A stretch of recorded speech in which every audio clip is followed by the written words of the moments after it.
नमस्कार। आप देख रहे हैं स्पेशल कवरेज न्यूज। मैं हूं आपके साथ शिव कुमार मिश्रा। मेरे साथ हैं आलोक पाठक सर। स्वागत और अभिनंदन। एक बड़ी खबर है और इस खबर ने राजनेताओं का चैन सुकून सब कुछ छीन लिया कि अब हमें भी यही करना पड़ेगा और नहीं किया तो जनता हमारा क्या हाल बना देगी, ये हम नहीं जान सकते।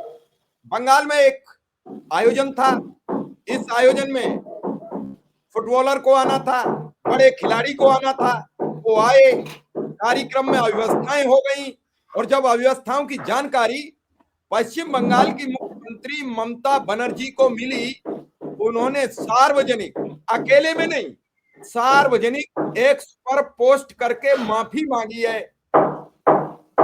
अभी से। और इस माफी पर क्या है, क्यों मांगी है, इस पर हम बातचीत करेंगे आलोक सर से। आलोक सर, क्या है पूरा ये मामला? बड़ी गंभीर खबर है। इस खबर को लेकर कई बड़े नेताओं का चैन सुकून खराब हो जाएगा कि अब कोई मामला हुआ तो हमें भी मांगनी पड़ेगी माफी, वरना जनता हमें कैसे मानेगी। देखिए, दो चीजें हैं। एक तो आज भारत में 14 साल बाद लियोनेल मेसी जो दुनिया के सर्वश्रेष्ठ फुटबॉलर हैं और पूरी दुनिया में सबसे ज्यादा लोकप्रिय खिलाड़ी माने जाते हैं, स्पोर्ट्समैन, तो लियोनेल मेसी आज सुबह कलकत्ता आए थे। सुबह कलकत्ता एयरपोर्ट पे उनका एक कार्यक्रम था सॉल्ट लेक स्टेडियम में। और आपको बता दूं शिव कुमार जी कि सॉल्ट लेक स्टेडियम में मेसी की एक झलक देखने के लिए लोगों ने 10,000 से लेकर 1 लाख रुपए तक का टिकट खरीदा था। और सुबह 3 बजे से ही लोग सॉल्ट लेक स्टेडियम के बाहर खड़े हो गए थे और पूरा स्टेडियम खचाखच भरा था। और इस कार्यक्रम में लियोनेल मेसी से मिलने के लिए, उनका स्वागत करने के लिए खुद बंगाल की मुख्यमंत्री ममता बनर्जी भी जा रही थी। लेकिन वहां पे क्या हुआ, स्टेडियम में इतनी भीड़ थी, हर आदमी लियोनेल मेसी की एक झलक देखना चाहता था। तो मेसी स्टेडियम में पहुंच गए। पहुंचने के बाद वो ग्राउंड लेना चाह रहे थे। उन्होंने देखा कि भाई इतना सॉल्ट लेक स्टेडियम में लाखों की भीड़ है और वो रास्ते भर में, आप सोचिए कल रात को 3 बजे के करीब, वो माफ कीजिएगा आज सुबह 3 बजे कलकत्ता एयरपोर्ट पे उतरे हैं और उसके बाद होटल के दोनों तरफ फुटबॉल प्रेमी वहां खड़े थे उनकी एक झलक पाने के लिए, जबकि वो गाड़ी के अंदर बैठे हुए हैं।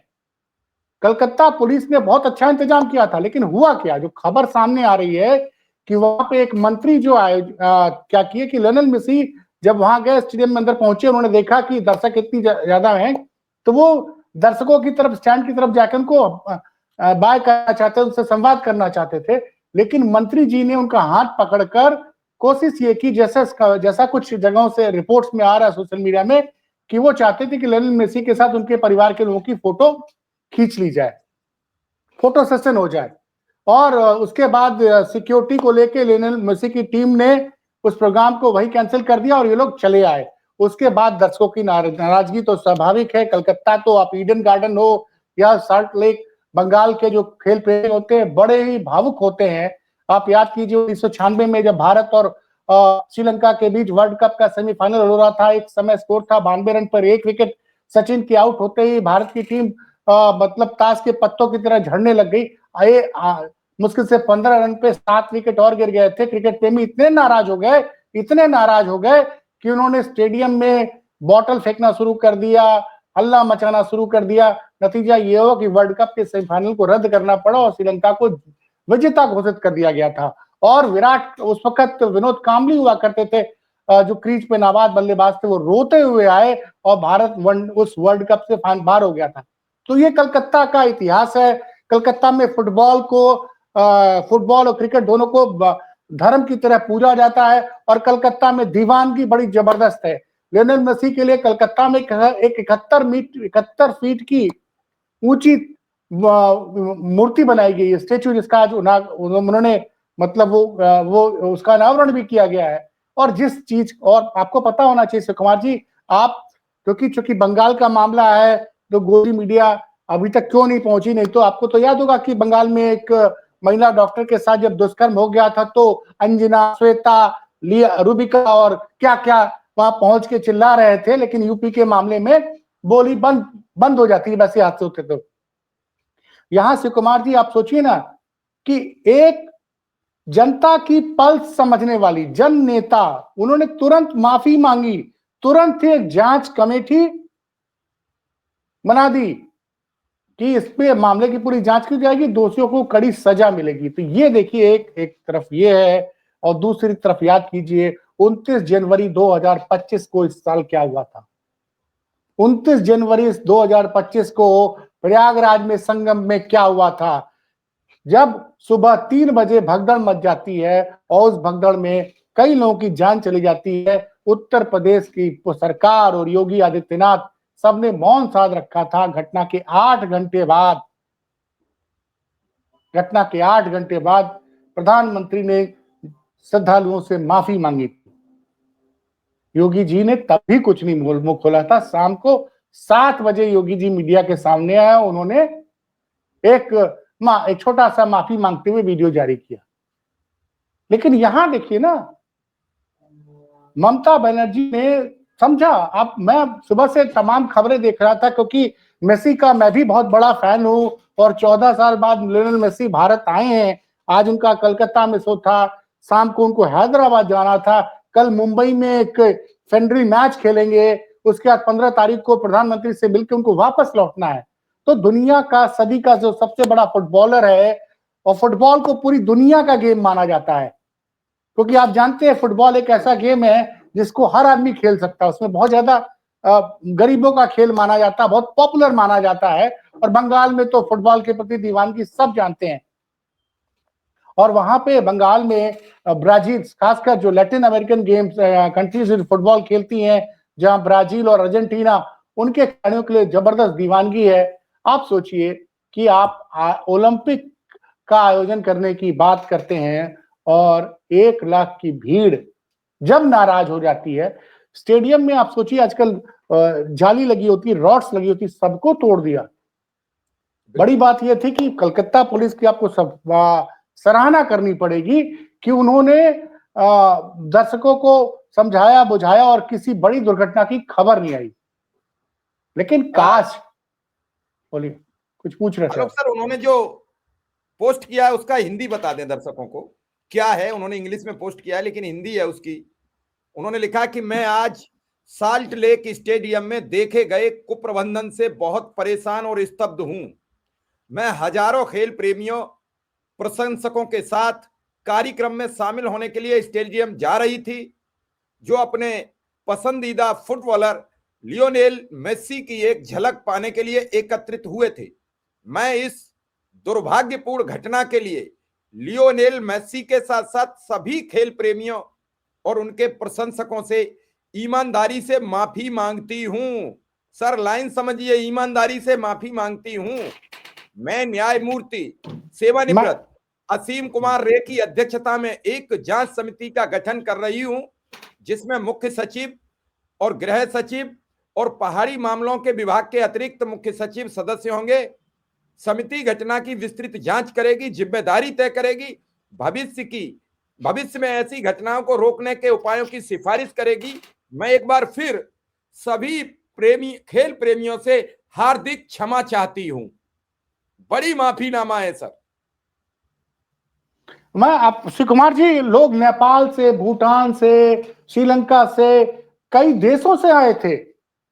मतलब मैं खुद भी, मैंने कहा कि मेसी का मैं भी दीवाना हूं और मुझे पता था कि मेसी आज कोलकाता में आ रहे हैं। सुबह से मैं लगातार टीवी चैनल्स खंगाल रहा था। मैंने बहुत दिनों बाद आज टीवी देखा। नॉर्मली मैं टीवी ऑन ही नहीं करता हूं, लेकिन मैंने टीवी ऑन किया, देखा, तमाम वेबसाइट फ्लिप कर रहा था और जो सुबह से दृश्य थे उसको लग रहा था कि भाई कोलकाता में आज मेसी के दीवाने। आप सोचिए, 10,000 रुपया, 50,000 रुपया, 1 लाख रुपए का टिकट खरीद के लोग आए थे सुबह 3 बजे से। सोचिए, ठंड होती है कोलकाता में। कोलकाता में ऐसा नहीं कि गर्मी पड़ती है, समुद्र के किनारे जो शहर होते हैं, मुंबई, चेन्नई, वहां उतनी ठंड नहीं पड़ती है। विंटर के समय जहां टेम्परेचर रात को 12 डिग्री सेल्सियस, 15 डिग्री सेल्सियस है, वहां पे क्योंकि कॉपीराइट का मामला है, हम और आप बहुत सी तस्वीरें नहीं दिखा सकते हैं, नहीं तो वो तस्वीरें देख के आप समझिए। और उसके बाद लोग कितने निराश हुए हैं, कितने निराश हुए हैं। और ये देखिए, जनता से, मेरी बात समझिए, जो जनता के बीच से उठकर आया हुआ नेता होगा ना, जिसको विरासत में गद्दी नहीं मिलेगी। जैसे नरेंद्र मोदी भी है, जनता के बीच से उठकर आए हैं, संघर्ष करके। भारतीय जनता पार्टी आरएसएस के सामान्य कार्यकर्ता थे, वहां से उठ के प्रधानमंत्री पद तक पहुंचे हैं। कुंभ में उन्होंने माफी मांगी ना श्रद्धालुओं को, वो भी घटना के 8 घंटे बाद। उस दिन क्या हो रहा था कि खबरें दबा दो भैया, पूरा ये था कि प्रयागराज की विजुअल जाने नहीं चाहिए बाहर। आप फिर वही कहने लगे, अखिलेश यादव ने कह दिया कोडीन भैया, उन्होंने कहा कि कालीन भैया, और आपने अब की बार रख दिया कि खबरें दबा दो भैया। तो एक नया नारा फिर आप भी दे रहे हैं अपनी। नहीं, जो भाई जो विरासत से जिसको गद्दी मिलती है वो आम जनता का दर्द नहीं समझ सकता है। शिव कुमार जी, आपके अंदर वो बात समझिए। आज ममता बनर्जी ने जो माफी मांगी है खेल प्रेमियों से, क्योंकि इससे अंतरराष्ट्रीय स्तर का कोई भी खिलाड़ी भारत आने के पहले 4 बार सोचेगा। आप चाहते हैं कि ओलंपिक का आयोजन भारत में हो, दुनिया के सबसे बड़े खेल का जो इवेंट होता है ओलंपिक, उसका आयोजन आप भारत में करना चाहते हैं। आप चाहते हैं कि एक दिन वर्ल्ड कप फुटबॉल हम ऑर्गेनाइज करें। तो जब ऐसी तस्वीरें आएंगी भाई, दुनिया का मतलब ऐसी दीवानगी मैसी जो है, वो जो हर दुनिया के हर मुल्क में 800 करोड़ की आबादी है पूरी दुनिया की, उसमें कम से कम मेसी के दीवाने 300 करोड़ 400 करोड़ लोग होंगे। तो दुनिया का हर दूसरा आदमी जिसका दीवाना हो, उसके बारे में जानता हो। और मेसी एक बहुत बड़े ब्रांड एम्बेसडर हैं। आज के जमाने में खिलाड़ियों के नाम आते हैं, मैराडोना को भी इस देश में बहुत पूछा गया, डियागो मैराडोना। पेले के लिए भी इस देश में गजब की दीवानगी थी। ब्राजील के फुटबॉल के जादूगर, जिनको कि 19-20वीं शताब्दी का सर्वश्रेष्ठ खिलाड़ी माना जाता था। तो 21वीं शताब्दी के सर्वश्रेष्ठ खिलाड़ी है लियोनेल मेसी, वो यहाँ आए। आप सोचिए कि बंगाल मतलब कोलकाता मतलब फुटबॉल, वहां पे हर गली में फुटबॉल खेला जाता है, वहां दीवाने हैं। आज जो भी भारतीय फुटबॉल जहां पे भी है उसके लिए, और इससे कितना मनोबल बढ़ता, कितने लोग फुटबॉल खेलने आते। एक दिन हमारी टीम भी ऐसी बनती कि हम भी वर्ल्ड कप में क्वालिफाई कर पाते। आज तक भारत वर्ल्ड कप क्वालिफाई नहीं कर पाया फुटबॉल में। और जो सबसे बड़ा नायक आया है उसमें बंगाल, मीडिया में तो कर जाएंगे। इस्लामाबाद तक कब्जा हो जाता है सब जगह, मीडिया में तो कर जाएंगे। अभी आप खबरें देख रहे हैं, रोज एक इंटरव्यू आया, उसमें मजाक बनी, मीडिया में तो कर जाएंगे। देखिए भाई, अब आप सोचिए कि किससे दुनिया भर में क्या इमेज हुई होगी आपकी। तो आपको धन्यवाद देना पड़ेगा कोलकाता पुलिस को कि कोई भी जान माल मतलब थोड़ी बहुत ठीक है, कुछ स्टेडियम की बैरिकेडिंग तोड़ी गई और तमाम चीजें की गई, लेकिन लोगों का गुस्सा तो स्वाभाविक था ना। जो आदमी 10,000, 20,000, 50,000, 1 लाख रुपए का टिकट खरीद के वहां खड़ा हुआ है, और जो खबर एक साथी ने ट्वीट किया है कि एक मंत्री जी अपने परिवार के साथ लियोनेल मेसी की फोटो खिंचवाना चाहते थे। अरे भाई, स्टेडियम में जिसने टिकट खरीदा है, जिसके लिए वो आया है, उसकी कोई वैल्यू नहीं है, उसकी कोई वैल्यू नहीं है। ये जो वीआईपी कल्चर है, और आपको पता होना चाहिए भाई कि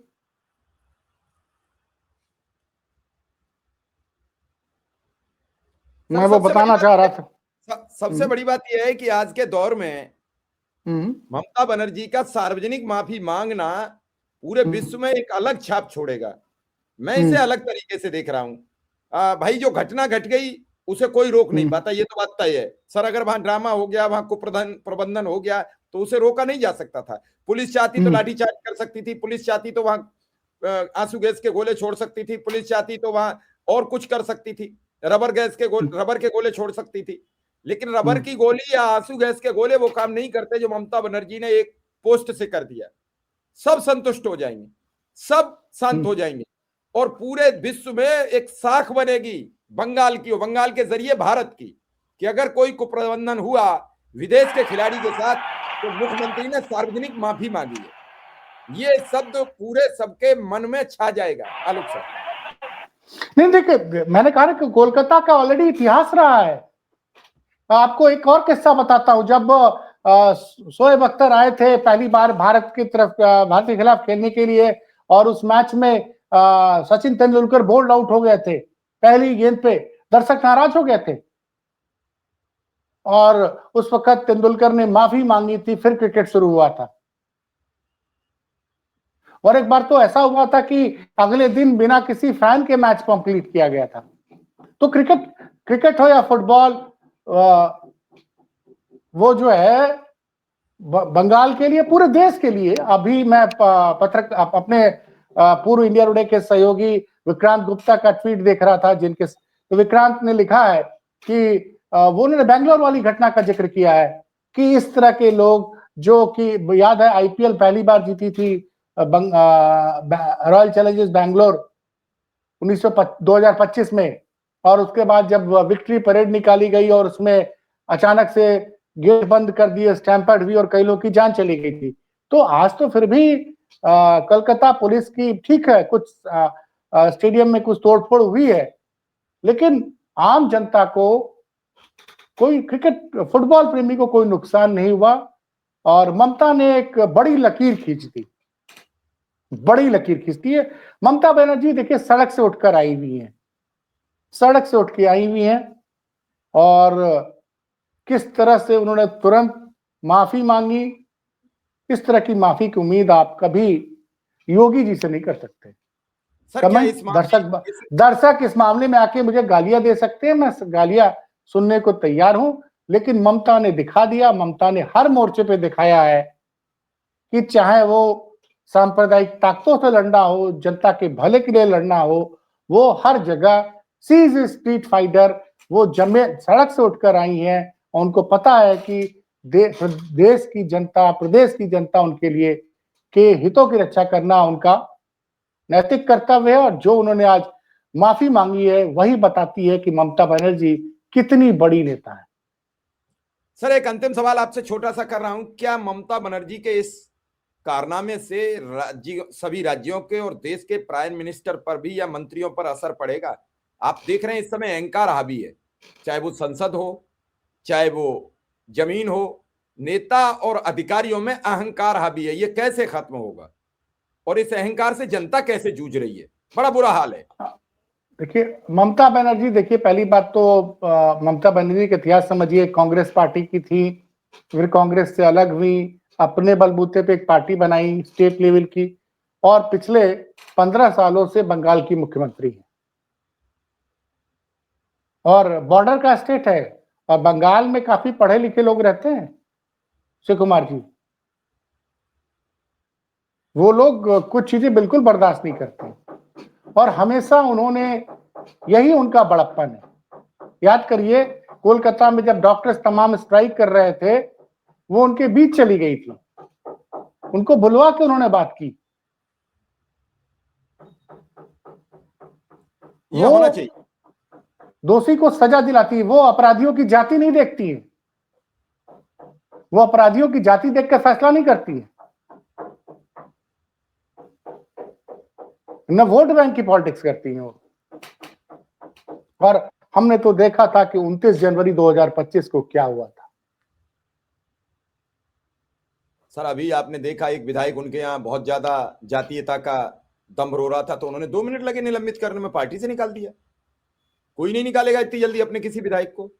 कितने विधायक नहीं उत्तर प्रदेश में सवाल करते हैं, कितने विधायक चिल्ला और सुनिए, लोग आरोप लगाते हैं कि ममता बनर्जी मुसलमानों की, मुस्लिम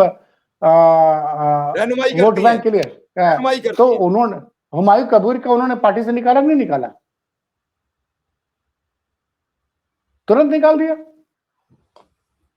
तो एक्शन तो सर बोल्ड ही होना चाहिए, कोई भी हो एक्शन, जब तक कोई नहीं करेगा, एक्शन बोल्ड नहीं होगा, तब तक जनता भी उसके एक्शन न सिर्फ बोल्ड हो, बल्कि न्याय होते दिखना भी चाहिए। देर से मिला न्याय भी तो अन्याय की परिधि में चला जाता है। तो चलिए सर, आपने बड़ी महत्वपूर्ण जानकारी दी कि आखिर और नेता कब चलेंगे इस राह पर। आपने हमें समय दिया, उसके लिए आपका बहुत बहुत आभार, बहुत बहुत धन्यवाद। धन्यवाद।